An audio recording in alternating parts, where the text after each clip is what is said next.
അങ്ങനെ moon ഗോഡസിന് owner ആയിട്ടുള്ള അനിത മുട്ടുമടക്കിയിരിക്കുകയാണ് സുഹൃത്തുക്കളെ. ഇത്രയും കാലം തികഞ്ഞ അഹങ്കാരത്തോടു കൂടി മാത്രം സംസാരിച്ചിരുന്ന ആളായിരുന്നു അനിത. മൂൺ ഗോഡസിനെതിരെ എന്തെല്ലാം പരാതികൾ വന്നാലും അതിനെല്ലാം ന്യായീകരിക്കുക മാത്രമായിരുന്നു അനിത ചെയ്യാറുണ്ടായിരുന്നത്. കസ്റ്റമേഴ്സിന് പുല്ലുവില മാത്രമാണ് ഇത്രയും കാലം നൽകിയിരുന്നത്. എന്നാൽ കാൽച്ചുവട്ടിലെ മണ്ണ് വരെ ഒലിച്ചു പോകുമെന്നായപ്പോ അനിത പുതിയ അടവായിട്ട് ഇറങ്ങിയിട്ടുണ്ട്. 2 ദിവസം മുമ്പ് അനിത ഇൻസ്റ്റാഗ്രാമിൽ പോസ്റ്റ് ചെയ്തൊരു വീഡിയോ ഉണ്ട്. അതെല്ലാവരും ഒന്ന് കാണേണ്ടത് തന്നെയാണ് മക്കളെ. ഇതുവരെ കാണാത്ത ഒരു അനിതയെ നിങ്ങൾക്ക് ആ വീഡിയോയിൽ കാണാൻ കഴിയും. എന്തൊരു സോഫ്റ്റ് ആയിട്ടാണെന്ന് അറിയാം സംസാരിക്കുന്നത്. കുറച്ചു കാലമായിട്ട് അനിതയും മൂൺ ഗോഡസും എയറിലാണല്ലോ. ഒരുപാട് പേരെ ഇവർ പറ്റിച്ചിട്ടുണ്ട്, ഒരുപാട് പേർക്ക് പണം നഷ്ടപ്പെട്ടിട്ടുണ്ട്. അങ്ങനെ പതുക്കെയാണെങ്കിലും ഇവരുടെ ഉടായ്പകൾ എക്സ്പോസ്ഡ് ആയി. അതോടെ ഇവരാൽ പറ്റിക്കപ്പെട്ട കുറെ ആളുകൾ ചേർന്ന് ഇവർക്കെതിരെ പരാതി കൊടുക്കുകയൊക്കെ ചെയ്തിട്ടുണ്ടായിരുന്നു. അതിനിടയിൽ ഒരു വർഷം മുമ്പേ മൂൺ ഗോഡസിനെതിരെ പരാതി കൊടുത്ത ഒരു യുവതിക്ക് കഴിഞ്ഞ ദിവസം കൺസ്യൂമർ കോർട്ടിൽ നിന്നും ഒരു അനുകൂല വിധി വന്നു. 10,000 രൂപ നഷ്ടപരിഹാരം നൽകാനായിരുന്നു കോടതി വിധി. അതായത് മൂൺ ഗോഡസിന്റെ കയ്യിൽ നിന്ന് 10,000 രൂപ പോയി. പക്ഷെ ഒരു 10,000 പോയാൽ മൂൺ ഗോഡസിന് രോമത്തിൽ കൊള്ളില്ല. കാരണം ആൾക്കാരെ പറ്റിച്ചുകൊണ്ട് മാത്രം ഇവര് ലക്ഷ്യങ്ങൾ ഉണ്ടാക്കി വെച്ചിട്ടുണ്ട്. പക്ഷെ ഈ ഒരു 10,000 മാത്രമല്ല പോകാൻ പോകുന്നത്. മൂൺ ഗോഡസിനെതിരെ വേറെ 100 കണക്കിന് ആളുകൾ പരാതി കൊടുത്തിട്ടുണ്ട്. ഇപ്പൊ ഈ 10,000 രൂപ നഷ്ടപരിഹാര വിധി വന്നല്ലോ. അത് വലിയ രീതിയിൽ വാർത്ത ആയതോടെ വീണ്ടും പുതിയ ആളുകൾ ഇവർക്കെതിരെ വന്ന് പരാതി കൊടുത്തുകൊണ്ടിരിക്കുകയാണ്. അതുകൊണ്ട് തന്നെ ഇപ്പം കൊടുത്ത 10,000 രൂപ പിഴ കുറച്ച് കഴിഞ്ഞാണെങ്കിൽ 10 ലക്ഷവും 1 കോടിയും ഒക്കെ ആയിട്ട് മാറും. കാരണം അത്രയും ആളുകളാണ് ഇവർക്കെതിരെ പരാതി കൊടുത്തുകൊണ്ടിരിക്കുന്നത്. 10,000 രൂപ വെച്ച് ഇത്രയും ആളുകൾക്ക് നഷ്ടപരിഹാരം കൊടുത്തു കഴിഞ്ഞാണെങ്കിൽ വലിയ ധനനഷ്ടമായിരിക്കും മൂൺ ഗോഡസിന് സംഭവിക്കാൻ പോകുന്നത്. അത് മനസ്സിലാക്കിയതോടെയാണ് പുതിയ അടവുമായി മൂൺ ഗോഡസിന്റെ മുതലാളിയായിട്ടുള്ള അനിത രംഗപ്രവേശനം ചെയ്തിരിക്കുന്നത്. എന്നാലും നമുക്ക് അനിതയുടെ വീഡിയോ ഒന്ന് കണ്ടുനോക്കാം. ഹായ് ടിയേഴ്സ്, അപ്പം ഇന്ന് മൂൺ ഗോഡസിനെ കുറിച്ചിട്ട് എനിക്ക് കുറച്ച് കാര്യങ്ങൾ പറയാനുണ്ട്. അപ്പം ഞാൻ വിചാരിച്ചേ ഇന്ന് ഞാനിങ്ങനെ ഇരിക്കുന്നൊരു സമയമാണ്. അപ്പം നിങ്ങളോട് സംസാരിച്ചിട്ട് കുറേ നാളായി. അപ്പം ഞാൻ വിചാരിച്ചു നമുക്ക് കുറച്ച് സംസാരിക്കാമെന്ന്. അതെ, ഇനി സംസാരിച്ചിട്ടില്ലെങ്കിൽ പണി പാടുമെന്ന് അനിത ചേച്ചിക്ക് നല്ലോണം അറിയാം. അതുകൊണ്ടാണ് ക്യൂട്ട്നെസ് മെയ്യ് വന്നതെന്ന് ആർക്കാണ് മനസ്സിലാവാത്തത്. വെറുതെ ഇരുന്നപ്പോൾ നിങ്ങളോടൊക്കെ സംസാരിക്കാമെന്ന് വെച്ച് പോലും ഒരു കൊല്ലം കഴിഞ്ഞിട്ടും പ്രൊഡക്റ്റ് കിട്ടിയിട്ടില്ല എന്ന് കംപ്ലൈന്റ് പറയാൻ വിളിക്കുന്നവരുടെ ഫോൺ പോലും അറ്റൻഡ് ചെയ്യാത്ത ടീംസ് ആണ്. ഇനി അറ്റൻഡ് ചെയ്താൽ തന്നെ പ്രൊഡക്റ്റ് കിട്ടിയില്ല എന്ന് പറയുന്നവരോട് കിട്ടിയില്ലെങ്കിൽ നന്നായി പോയി എന്ന ലെവലിൽ മറുപടി കൊടുക്കുന്ന ആൾക്കാരാണ്. എന്നിപ്പോ വന്നിരുന്ന് പറയാണ് കുറെ കാലമായി നിങ്ങളോട് സംസാരിച്ച് അതുകൊണ്ട് ഇപ്പൊ സംസാരിക്കാമെന്ന് വെച്ച് പോലും ഒലക്കാണ്. ഞാൻ നേരത്തെ പറഞ്ഞ പോലെ കാൽച്ചുവട്ടിലെ മണ്ണ് ഒലിച്ചു പോകുമെന്നായപ്പോ പുതിയ അടവായിട്ട് വന്നേക്കാണ് ചേച്ചി. എന്തായാലും ബാക്കി പറഞ്ഞാട്ടെ. അപ്പം മൂൺ ഗോഡസ് സ്റ്റാർട്ട് ചെയ്തതേ 2017 ലാസ്റ്റ് 2018 കാലഘട്ടങ്ങളിലാണ്. മൂൺ ഗോഡസിനെ എല്ലാവരും അറിയുന്നത് 2020 കോവിഡിന്റെ സമയത്താണ്. അപ്പം അത് മുതൽ ഇന്നേ വരെ മൂൺ ഗോഡസിനെ സ്നേഹിച്ച എല്ലാ കസ്റ്റമേഴ്സിനും ഒത്തിരി നന്ദി. മൂൺ ഗോഡസ് ഒരിക്കലും ഏറ്റവും വലിയ ബ്രാൻഡ് ആകാനൊന്നും ശ്രമിച്ചിട്ടില്ല. പക്ഷെ ഏറ്റവും വലിയ തട്ടിപ്പ് ബ്രാൻഡ് ആവാൻ ശ്രമിച്ചിട്ടുണ്ട്. അതിൽ സക്സസ് ആവുകയും ചെയ്തിട്ടുണ്ട്. അല്ലേ ചേച്ചി? ബാക്കി കൂടി പറഞ്ഞാലും. ആ സമയത്ത് ഒരേ ഒരു ലക്ഷ്യം മാത്രമേ ഉണ്ടായിരുന്നുള്ളൂ. ഏറ്റവും റേറ്റ് കുറവിൽ ഏറ്റവും നല്ല ഡ്രസ്സ് കൊടുക്കുക എന്നുള്ളത്, ഏറ്റവും ബെസ്റ്റ് ആയിട്ടുള്ള ഡ്രസ്സ് കൊടുക്കുക എന്നുള്ളത്. അതിന് തക്കതായ കാരണങ്ങൾ എനിക്കുണ്ടായിരുന്നു.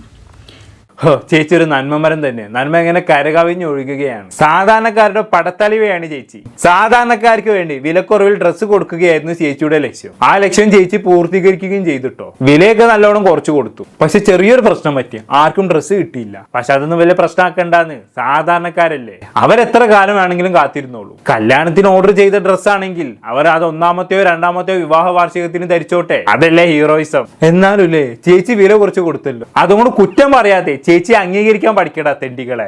ബാക്കി പറ ചേച്ചി. എന്തായാലും അപ്പൊ ആ തീരുമാനത്തിന് ഒത്തിരി പേര് നമ്മള് സ്നേഹത്തോടെ കൂടെ കൂട്ടി ഒത്തിരി പേര് വിമർശിച്ചു.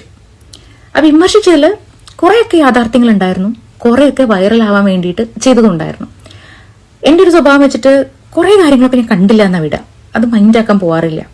പക്ഷെ അതൊക്കെ മൈൻഡ് ആക്കണമായിരുന്നെന്നും എല്ലാത്തിൻ്റെയും പിന്നാലെ പോയി അതിന് മറുപടി കൊടുക്കണമെന്നുള്ളതും ഞാൻ അത്രയ്ക്ക് അതിനന്ന് എടുത്തില്ല. പിന്നെ കുറച്ച് ദിവസം മുന്നേ ഞാനൊരു സംസാരത്തിന്റെ ഇടയിൽ കേട്ട കാര്യമാണ്. അതായത് ഒരു ഇൻഫ്ലുവൻസർ ആയിട്ട് സ്റ്റാർട്ട് ചെയ്യുമ്പോൾ ഫസ്റ്റ് വീഡിയോ വൈറൽ ആവാനായിട്ട് മൂൺ ഗോഡസിൽ നിന്ന് ഒരു ഡ്രസ്സ് വാങ്ങി അതിന്റെ വീഡിയോ ചെയ്താൽ മതി, വെറുതെ ഒരു വീഡിയോ ചെയ്താൽ മതി.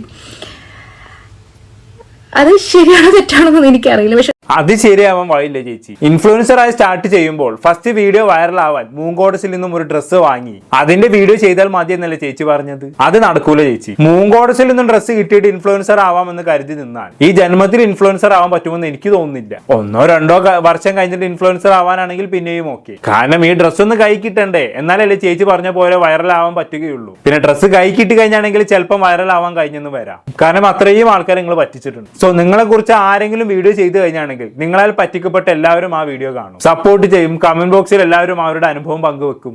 അങ്ങനെ ആ വീഡിയോയുടെ എൻഗേജ്മെന്റ് കൂടും, സ്വാഭാവികമായിട്ടും ആ വീഡിയോ വൈറലാകും. സിമ്പിൾ. പക്ഷെ ഒന്ന് വൈറലാവാൻ വേണ്ടി മാത്രം 1-2 വർഷമൊക്കെ കാത്തിരിക്കുക എന്നൊക്കെ പറഞ്ഞാൽ നടക്കൂല ചേച്ചി. എന്തായാലും ചേച്ചി നിങ്ങൾ ബാക്കി പറഞ്ഞാട്ടെ. ശരിയാണോ തെറ്റാണെന്നൊന്നും എനിക്കറിയില്ല. പക്ഷെ ഒരു കാര്യം മനസ്സിലായി, മുൻ ഗോഡസിന്റെ പേര് എന്ന് പറയുന്നത് ആളുകൾ ഒത്തിരി ശ്രദ്ധിക്കപ്പെട്ടു എന്നുള്ളത്. പിന്നെ ഇപ്പോഴും എന്താ പറയാ, ഇപ്പോ ഒരു സമയത്ത്, ഇപ്പൊ 2024 സമയത്ത് എൻ്റെ മകന് വന്ന ഒരു പ്രശ്നം, അതായത് ഹെഡ് ഇഞ്ചുറി, അതുപോലെ 2024 ലാസ്റ്റിൽ എൻ്റെ അമ്മയ്ക്ക് വൈകാരിക വന്നതും 2025 അവരുടെ മരണവും, ഈ 2 കാലം എൻ്റെ ശ്രദ്ധ ഒന്ന് മാറ്റിയപ്പോൾ എന്താ പറയുക, നമ്മുടെ സിസ്റ്റത്തിൽ, മാനേജ്മെന്റിൽ ഒത്തിരി വീഴ്ചകൾ സംഭവിച്ചു. നമ്മുടെ ഫാക്ടറിയിലൊരു പ്രോബ്ലം സംഭവിച്ചു. അപ്പോൾ അതിന്റെ ബുദ്ധിമുട്ടുകളൊക്കെ നേരിട്ടത് കസ്റ്റമേഴ്സ് ആണ്. പിന്നെ അതിനു മുമ്പേ തന്നെ ഇന്ത്യയിലെ ഏറ്റവും നമ്പർ 1 കമ്പനി ആയിരുന്നു ഇവരുടേത്. ഞാൻ അധികമൊന്നും പറയുന്നില്ല. എന്തായാലും ചേച്ചിക്ക് നല്ലോണം അറിയാം. നിങ്ങളുടെ കൊള്ളരുതായ്മയുടെ ബുദ്ധിമുട്ടുകൾ മുഴുവനും അനുഭവിച്ചത് കസ്റ്റമേഴ്സ് ആണെന്നുള്ള ബോധ്യം ചേച്ചിക്ക് നല്ലോണം ഉണ്ട്. ഇപ്പോഴെങ്കിലും അതൊന്നും തുറന്ന് സമ്മതിച്ചല്ലോ. പക്ഷെ ഇത്രയും കാലം ഇങ്ങനൊന്നും ആയിരുന്നില്ലല്ലോ പറഞ്ഞിരുന്നത്. ഫുൾ ന്യായീകരണങ്ങളായിരുന്നല്ലോ. എന്തൊരു ധാർഷ്ട്യത്തോടെയാണ് ഇവർ കസ്റ്റമേഴ്സിന് പരാതികൾക്ക് മറുപടി കൊടുത്തിരുന്നതെന്ന് അറിയോ? ചില വീഡിയോകൾ ഞാൻ വേണമെങ്കിൽ ഇവിടെ നിന്ന് പ്ലേ ചെയ്ത് കാണിച്ചു തരാം. അപ്പോൾ ഞാനൊരു ഇൻഫോർമേഷൻ പാസ് ചെയ്യാനാണ് വന്നിരിക്കുന്നത്. ഒന്നും കൂടെ ഞാൻ ഇൻഫോം ചെയ്യുന്നു, മുൻ ഗോഡസ് കൗച്ചറിന്റെ ബുക്കിംഗ് വെബ്സൈറ്റ് വഴി മാത്രമാണ്. No WhatsApp booking, no insta booking, no face booking, only booking via our website www.moongoddessculture.com. അപ്പോൾ ഒത്തിരി ഫേക്ക് പേജസ് ഉണ്ട്. മുൻ ഗോഡസിന്റെ വീഡിയോസ്, ഫോട്ടോസ് ഒക്കെ ഡൗൺലോഡ് ചെയ്തിട്ട് അത് മിസ്യൂസ് ചെയ്യുന്നത്. അതായത് ഒത്തിരി വാട്സ്ആപ്പുകൾ ഉണ്ട്. അവർ എന്ത് ചെയ്യുന്ന വെച്ച് കഴിഞ്ഞാൽ ഫേസ്ബുക്കിൽ നല്ല വീഡിയോസ് അവർ നമ്മുടെ മുൻ ഗോഡസിന്റെ പേരിൽ തന്നെ ആഡ് ചെയ്യും. എന്നിട്ട് നമ്മുടെ എന്താ പറയുക ലിങ്ക് ഒക്കെ കവർ ചെയ്തിട്ട് അതിൽ വാട്സ്ആപ്പ് നമ്പറും എന്താ 1500 ഡ്രസ് 150 രൂപ 250 രൂപ എന്നൊക്കെ നമ്മുടെ ആളുകൾ എന്തെങ്കിലും വേഗം ചെന്ന് വാട്സ്ആപ്പ് ലിങ്ക് ക്ലിക്ക് ചെയ്ത് വാട്സ്ആപ്പിൽ പോകും. അപ്പോഴേക്കും അവർ QR കോഡ് അയച്ചു കൊടുക്കും. QR കോഡ് അയച്ചപ്പോൾ വേഗം പേ ചെയ്യും. ആർക്കാണ് പേ ചെയ്യുന്നത്, എവിടെയാണ് പേ ചെയ്തത്? 1500 2000 രൂപയുടെ ഡ്രസ്സൊക്കെ 250 കാണുമ്പോഴേക്കും അങ്ങ് ഓടിച്ചിറങ്ങ് പേ ചെയ്യണം. ആർക്കാണ് പേ ചെയ്യുന്നത് പോലും നോക്കാതെ അത് കഴിയുമ്പോൾ ഒരു ബ്ലോക്ക് ചെയ്തു. മുൻ ഗോഡസിന്റെ കമന്റ് ബോക്സിൽ മുൻ ഗോഡസ് കൗച്ചർ ഫേക്ക് ആണ്, ഞങ്ങൾ ബ്ലോക്ക് ചെയ്തു അതെന്ന് പറയാം. ഈ അങ്ങനെ കമന്റ് ഇടുന്നവരെ നമ്മൾ ബ്ലോക്ക് ചെയ്യും എന്നുള്ളതാണ്. ബ്ലോക്ക് ചെയ്യും എന്തായാലും. കാരണം എന്താ വെച്ചാൽ മുൻ ഗോഡസിന് വാട്സ്ആപ്പ് ബുക്കിംഗ് ഇല്ല, വെബ്സൈറ്റ് വഴി മാത്രമാണ് ബുക്കിംഗ് ഉള്ളത്. എന്തെങ്കിലും കംപ്ലീറ്റ് പോലീസിൽ കംപ്ലൈന്റ് കൊടുക്കുക. കണ്ടല്ലോ, ഞങ്ങളുടെ ഭാഗത്ത് യാതൊരു തെറ്റുമില്ല. മുൻ ഗോഡസിന് ഫേക്ക് പേജ് വഴി ബുക്ക് ചെയ്തവരാണ് പറ്റിക്കപ്പെട്ടത്. ഇനി കമന്റ് ബോക്സിൽ വന്ന് പരാതി പറഞ്ഞാൽ എല്ലാവരും ഞങ്ങൾ ബ്ലോക്ക് ചെയ്യും. പറ്റില്ലെങ്കിൽ പോയി പോലീസിൽ കംപ്ലൈന്റ് കൊടുത്തോ. എച്ചാതെ ഡയലോഗാണല്ലേ ചേച്ചി അടിച്ചു വിടുന്നത്. ഇങ്ങനെ ഞങ്ങളുടെ ഭാഗത്ത് യാതൊരു തെറ്റുമില്ലെന്ന് ധാർഷ്ട്യത്തോട് വന്നിരുന്ന് പറഞ്ഞ ആളാണ് ഇപ്പൊ വന്നിട്ട് ഞങ്ങൾ കാരണം കസ്റ്റമേഴ്സ് ഒരുപാട് ബുദ്ധിമുട്ടേണ്ടി വന്നു എന്ന് കുറ്റസമ്മതം നടത്തിയത്. ചേച്ചീന്റെ വിശാല മനസ്കത കൊണ്ടാണ് കുറ്റസമ്മതം നടത്തിയതെന്നൊന്നും ആരും കരുതണ്ട കേട്ടോ. ഞാൻ നേരത്തെ പറഞ്ഞല്ലോ, കാൽച്ചൂട്ടിലെ മണ്ണ് ഒലിച്ചു പോകേണ്ടി വരുന്നത് കാണുമ്പോൾ ആർക്കായാലും ഇങ്ങനെയൊക്കെ ചെയ്യേണ്ടി വരും. കഴിഞ്ഞിട്ടില്ല, ചേച്ചിയുടെ ധാർഷ്ട്യത്തിന് മറ്റൊരു ഉദാഹരണം കാണിച്ചു തരാം. ഇപ്പൊ നമുക്ക് 3 ഓപ്ഷനിൽ 3 വിലയാ. ഒരു 5-6 മാസം കൊണ്ട് കിട്ടുന്ന ഒരു പ്രൊഡക്റ്റ് ആണെങ്കിൽ ചിലപ്പോൾ അതിന് 1000-ന് താഴെ ഉണ്ടാവുള്ളൂ. ശരിക്കും പറഞ്ഞ ഒറിജിനലി ബുട്ടീക്സിൽ 7000-8000 രൂപ പ്രൈസ് ഉള്ള സാധനം എന്റെ അടുത്ത് ഈ 5-6 മാസം കൊണ്ട് കിട്ടുന്നതാണെങ്കിൽ ചിലപ്പോൾ അത് 1000-ന് താഴെ ഉണ്ടാവുള്ളൂ. പക്ഷേ അതിൽ നമ്മൾ അതൊരു option, low price with normal delivery. അത് കഴിഞ്ഞിട്ട് നമുക്കൊരു ഓപ്ഷൻ ഉണ്ട്, എക്സ്പ്രസ് ഡെലിവറി ഓപ്ഷൻ എന്ന് പറഞ്ഞിട്ട്. അത് 20 വർക്കിംഗ് ഡേയ്സിൽ, അതായത് ഒരു മാസത്തിൽ നമുക്ക് കിട്ടും. അതിനെന്ന് വെച്ച് കഴിഞ്ഞാൽ ചിലപ്പോൾ ഈ വില ഒരു 3000-4000 വിലയുണ്ട്. ഇനിയിപ്പോൾ അതുമല്ല, എനിക്ക് 1 മാസം കൊണ്ടല്ല, എനിക്ക് 2 ദിവസം കൊണ്ടാണ് വേണ്ടത് എന്നുണ്ടെങ്കിൽ അത് കസ്റ്റമൈസേഷനിലോട്ട് മാറും. അപ്പോൾ ഈ എക്സ്പ്രസ് ഡെലിവറിയുടെ വിലയാവില്ല അതിന്. പിന്നെ തീർച്ചയായിട്ടും അതായത് ഇപ്പൊ എല്ലാവരും വിചാരിക്കേ ഇങ്ങനെ പറയും, ഇപ്പൊ കളിയാക്കുക, ഇന്ന് ബുക്ക് ചെയ്താൽ 16 കേന്ദ്രത്തിന് കിട്ടും, അല്ലെങ്കിൽ കല്യാണത്തിന് ബുക്ക് ചെയ്താൽ കൊച്ചുണ്ടാവുമ്പോൾ കിട്ടും എന്നുള്ളത്. അതായത് നമ്മുടെ നിന്ന് വാങ്ങാത്തവരൊക്കെ പറയും. അപ്പൊ ഞാൻ ചോദിക്കും, ഓപ്ഷൻ ഉണ്ടല്ലോ, സ്വന്തം ചൂസ് ചെയ്യുന്നതല്ലേ, പതുക്കെ മതി എന്നുള്ളത് സ്വന്തം ചൂസ് ചെയ്യുന്നതല്ലേ, നമുക്ക് ഓപ്ഷൻ ഉണ്ടല്ലോ. ഇപ്പൊ ഈ കസ്റ്റമൈസേഷൻ എന്ന് പറഞ്ഞ ഓപ്ഷൻ വെബ്സൈറ്റ് തുടങ്ങുന്നതിനേക്കാളും മുന്നേ നമുക്ക് കേട്ടല്ലോ. വില കുറഞ്ഞ് വിൽക്കുന്നതാണ് എന്റെ സ്വപ്നം എന്ന് പറഞ്ഞ പടത്തെളിവ് തന്നെയാണ് ഈ സംസാരിക്കുന്നത്. നിങ്ങൾക്ക് വേഗം ഡ്രസ്സ് കൈ കിട്ടണമെങ്കിൽ 5000-ഓ 10000-ഓ ഒക്കെ ചെലവാക്കിയിട്ട് കസ്റ്റമൈസേഷൻ എന്ന ഓപ്ഷൻ എടുത്തോ. അല്ലെങ്കിൽ ചിലപ്പോൾ 1-2 കൊല്ലം ഒക്കെ കാത്തിരിക്കേണ്ടി വരും. സൗകര്യം ഉണ്ടെങ്കിലും മതി. ഇതായിരുന്നു ഇത്രയും കാലം ചേച്ചിയുടെ നിലപാടെന്ന് പറയുന്നത്. പുതിയ വീഡിയോയിൽ പറഞ്ഞല്ലോ, അമ്മക്കും മകനും വയ്യാതായ സമയത്ത് കാര്യങ്ങളൊന്നും നോക്കാൻ പറ്റിയില്ല. ഏകദേശം ചേച്ചി പറഞ്ഞ അതേ സമയത്തും അതിന് മുമ്പും ശേഷവും ഒക്കെ ആയിട്ടാണ് ഇമാതിരി അഹങ്കാരം നിറഞ്ഞ വർത്തമാനം ഇവര് വന്നിരുന്ന് പറഞ്ഞിരുന്നത്. ഇത്രയും കാലം കസ്റ്റമേഴ്സിന് പട്ടി വില പോലും കൊടുത്ത ആളാണ്. സമയത്തിന് സാധനം കൊടുക്കില്ല, വിളിച്ചാൽ ഫോൺ എടുക്കില്ല. ഇനി അഥവാ ഫോൺ എടുത്താൽ അഹങ്കാരം നിറഞ്ഞ മറുപടി ആയിരിക്കും പറയുക. ഇങ്ങനെയൊക്കെ കാണിച്ചു വെച്ചിട്ട് ഇപ്പൊ ഇങ്ങനെ വന്നിരുന്ന് മെഴുകാൻ ഉളുപ്പില്ല എന്നാണ് എനിക്ക് ചോദിക്കാനുള്ളത്.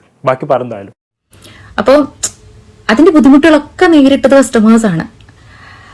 അതിന് ഉത്തരവാദിത്വം ഏറ്റവും നല്ല രീതിയിൽ തന്നെ ഞാൻ ഏറ്റെടുക്കുകയും ചെയ്തു. ഉത്തരവാദിത്തം ഏറ്റെടുത്തുന്നു ആര്? എപ്പോ? കസ്റ്റമേഴ്സിന്റെ പരാതികളെല്ലാം ഇത്രയും കാലം തള്ളി പറയുകയല്ലേ ചെയ്തിരുന്നത്? എന്ന് മുതലാണ് ചേച്ചി ഉത്തരവാദിത്തം ഏറ്റെടുക്കാൻ തുടങ്ങിയത്? അല്ല, അറിയാത്തോണ്ട് ചോദിക്കുകയാണ്. എന്നിട്ട് ഇപ്പൊ ഉത്തരവാദിത്തം ഏറ്റെടുത്തിട്ട് എന്തായി? ഏതെങ്കിലും ഒരു കസ്റ്റമറുടെ പരാതിക്കെങ്കിലും പരിഹാരം കണ്ടോ? അതോ ഉത്തരവാദിത്തം ഏറ്റെടുത്തു എന്ന 2 വാക്കിലെല്ലാം ഒതുക്കിയോ? എന്തോ ബാക്കി പറഞ്ഞായിരുന്നു. അതായത് അതിൽ മുൻപോട്ട് തുടങ്ങുമ്പോൾ എന്റെ വിഷൻ എന്തായിരുന്നോ, അതായത് ഏറ്റവും കുറഞ്ഞ വിലയിൽ ഏറ്റവും ബെസ്റ്റ് ഡ്രസ് കസ്റ്റമറിന് കൊടുക്കണം എന്നുള്ളതായിരുന്നു. വില കൂട്ടി വെച്ചിട്ട് ഡിസ്കൗണ്ട് കൊടുക്കുന്നതും അതുപോലെ തന്നെ വില കൂട്ടി ഒരു 600-700% ഒക്കെ ലാഭം ഇട്ട് വെക്കുന്നതും സത്യം പറഞ്ഞാൽ ഈസിയാണ്. ഒരു ദിവസം ഒരു പ്രൊഡക്റ്റ് പോയാൽ മതി. പക്ഷേ എന്താ പറയാ, അത്രയും റേറ്റ് കുറവില്ല, അത്രയും റിസ്ക് എടുത്ത് അത് ചെയ്യുക എന്ന് പറയുന്നത് ഭയങ്കര ബുദ്ധിമുട്ടുള്ള ഒരു കാര്യമാണ്. അത്ര ബുദ്ധിമുട്ടാണെങ്കിൽ ചേച്ചി ഈ പരിപാടി അങ്ങ് നിർത്തിയേക്ക്, അതാണ് നല്ലത്. അല്ല, ഞാൻ കാര്യമായിട്ട് പറഞ്ഞതാണ്. അങ്ങനെ എത്രയും ബുദ്ധിമുട്ടിട്ടൊന്നും ചേച്ചി ആൾക്കാരെ പറ്റിക്കേണ്ട. പിന്നെ വില കുറവിന്റെ കാര്യം ഒന്നും ചേച്ചി ദയവ് ചെയ്ത് പറയരുത്. അതൊക്കെ എല്ലാവരും മനസ്സിലാക്കിയിട്ടുണ്ട്. നിങ്ങൾ വില ഒന്നും കുറയ്ക്കണ്ട, സമയത്തിന് സാധനം ഒന്നും എത്തിച്ചേരാൻ പറ്റുമോ അത് പറ, ബാക്കി പറഞ്ഞാലും. ഒത്തിരി പേര് പറഞ്ഞിട്ടുണ്ട്, ഇത്രയും കേട്ടിട്ടും ഇത്രയും വിലക്കുറവിന് കൊടുക്കുന്നതുകൊണ്ട് ഇത്രയും ശത്രുക്കൾ ഉണ്ടാക്കി വെച്ചേക്കണേ, ഇത്രയും കേട്ടിട്ടും നിനക്കൊന്ന് നന്നായിക്കൂടെ? അതന്നെയാണ് എനിക്കും പറയാനുള്ളത്, ഒന്ന് നന്നായിക്കൂടെ? ഇത്രയും ആൾക്കാർ പരാതികൾ പറഞ്ഞിട്ടും ഒരു മാറ്റം ഇല്ലല്ലോ, ഇനിയെങ്കിലും ഒന്ന് നന്നായിക്കൂടെ? വിലയിട് എന്നൊക്കെ പറഞ്ഞിട്ട് എന്തോ ഞാൻ എന്ത് വിഷന്റെ പേരിലാണോ അത് തുടങ്ങിയത്, അത് മാറ്റാനായിട്ട് എനിക്ക് തോന്നിയില്ല. അപ്പോൾ ഇന്ന് എന്താ പറയാ, ഞങ്ങളുടെ സിസ്റ്റം മാനേജ്മെന്റ് എല്ലാം ഇങ്ങനെ റെഡിയാക്കി വരികയാണ്. തെറ്റ് എവിടെയാണോ സംഭവിച്ചത് അവിടെ നിന്ന് അത് തിരുത്തിക്കൊണ്ടുവരികയാണ്, ഓരോ ദിവസം കൂടുതൽ ശക്തമായിട്ട് തിരിച്ചു വരാനായിട്ട്.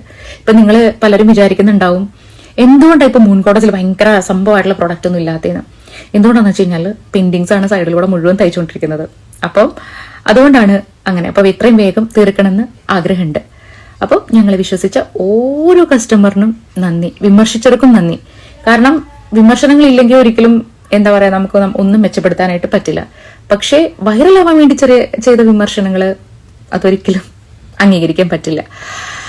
പിന്നെ മുൻകോടതിന്റെ യാത്ര എന്ന് പറയുന്നത് അത് നിങ്ങൾക്ക് പറഞ്ഞാൽ മനസ്സിലാവില്ല.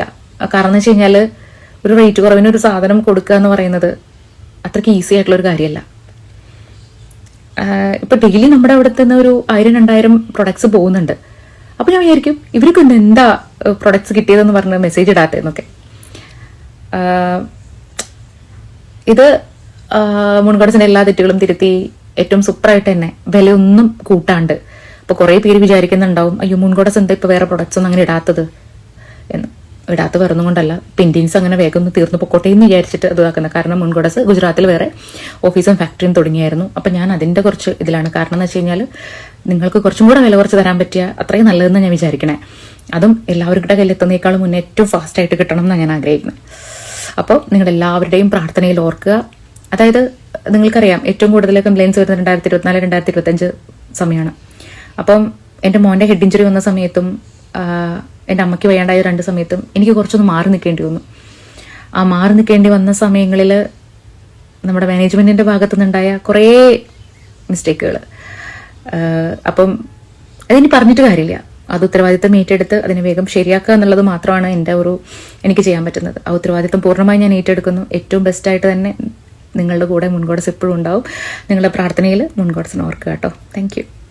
ഓക്കെ, അപ്പൊ അങ്ങനെയൊക്കെയാണ് കാര്യങ്ങൾ. എന്തായാലും കൂടുതലൊന്നും ഞാൻ പറയുന്നില്ല. 2-3 വർഷങ്ങളായിട്ട് നമ്മൾ പറഞ്ഞുകൊണ്ടിരിക്കുന്ന കാര്യങ്ങളാണ് ഇതെല്ലാം. ഇതുവരെയും അനിതയുടെ ഭാഗത്ത് നിന്നും ന്യായീകരണങ്ങളും അഹങ്കാരം നിറഞ്ഞ മറുപടികളുമായിരുന്നു കിട്ടിക്കൊണ്ടിരുന്നത്. ഇപ്പൊ എല്ലാം കൈവിട്ടു പോയി എന്ന് കണ്ടപ്പോൾ കുറ്റസമ്മതം നടത്തിയല്ലോ, നല്ല കാര്യം. ഇനിയെങ്കിലും കസ്റ്റമേഴ്സിനോട് കുറച്ച് റെസ്പെക്ട് കാണിക്കും, മാന്യതയോട് പെരുമാറാൻ പഠിക്കും, ഒരു പൊടിക്ക് അഹങ്കാരം കുറയ്ക്കാൻ ശ്രമിക്കും. പിന്നെ വില കുറച്ച് കൊടുക്കുക എന്ന ഉടായ്പ പരിപാടി ഒഴിവാക്കിയിട്ട് സമയത്ത് സാധനം എത്തിച്ചു കൊടുക്കാൻ നോക്കും. വില കുറയ്ക്കുന്നെന്ന് പറഞ്ഞ് 1-2 കൊല്ലം കഴിഞ്ഞിട്ട് സാധനം കൊടുത്തിട്ട് എന്താണ് കാര്യം? അത്രയും കാലം കസ്റ്റമേഴ്സിന്റെ പൈസ മുഴുവനും നിങ്ങളുടെ അക്കൗണ്ടിൽ കിടക്കും. 1-2 രൂപയൊന്നുമല്ലല്ലോ, ലക്ഷങ്ങളല്ലേ. ആ പൈസ വെച്ച് എന്തെല്ലാം ചെയ്യാം. നമ്മൾ ഡെപ്പോസിറ്റ് ചെയ്യുന്ന പൈസകളൊക്കെ വെച്ച് ബാങ്കുകൾ എന്താ ചെയ്യുന്നത്? അതൊക്കെ ഇവർക്കും ചെയ്യാലോ. സ്റ്റോക്ക് മാർക്കറ്റിൽ ഇൻവെസ്റ്റ് ചെയ്യാം, ബാങ്കിൽ കൊണ്ടുപോയിട്ട് പലിശ വാങ്ങാം, എന്നിട്ട് ലാഭം കിട്ടുന്ന സമയത്ത് കസ്റ്റമേഴ്സിന് പ്രൊഡക്റ്റ് എത്തിച്ചു കൊടുക്കാം. ചിലപ്പോൾ അതൊക്കെ ആയിരിക്കും ഇവർ ചെയ്യുന്നത്. അതുകൊണ്ട് തന്നെ വില കുറച്ച് കൊടുക്കുന്നു എന്ന സ്ഥിരം നമ്പറുമായി ഇനി ഇറങ്ങാൻ നിൽക്കണ്ട. എല്ലാവർക്കും കാര്യങ്ങളൊക്കെ മനസ്സിലായിട്ടുണ്ട്. എന്തായാലും കൂടുതലൊന്നും ഞാൻ പറയുന്നില്ല. എന്താണ് നിങ്ങൾക്ക് തോന്നുന്നത് താഴെ കമന്റ് ബോക്സിൽ രേഖപ്പെടുത്തുമല്ലോ. അടുത്തൊരു ടോപ്പിക്കുമായി വീണ്ടും കാണാം.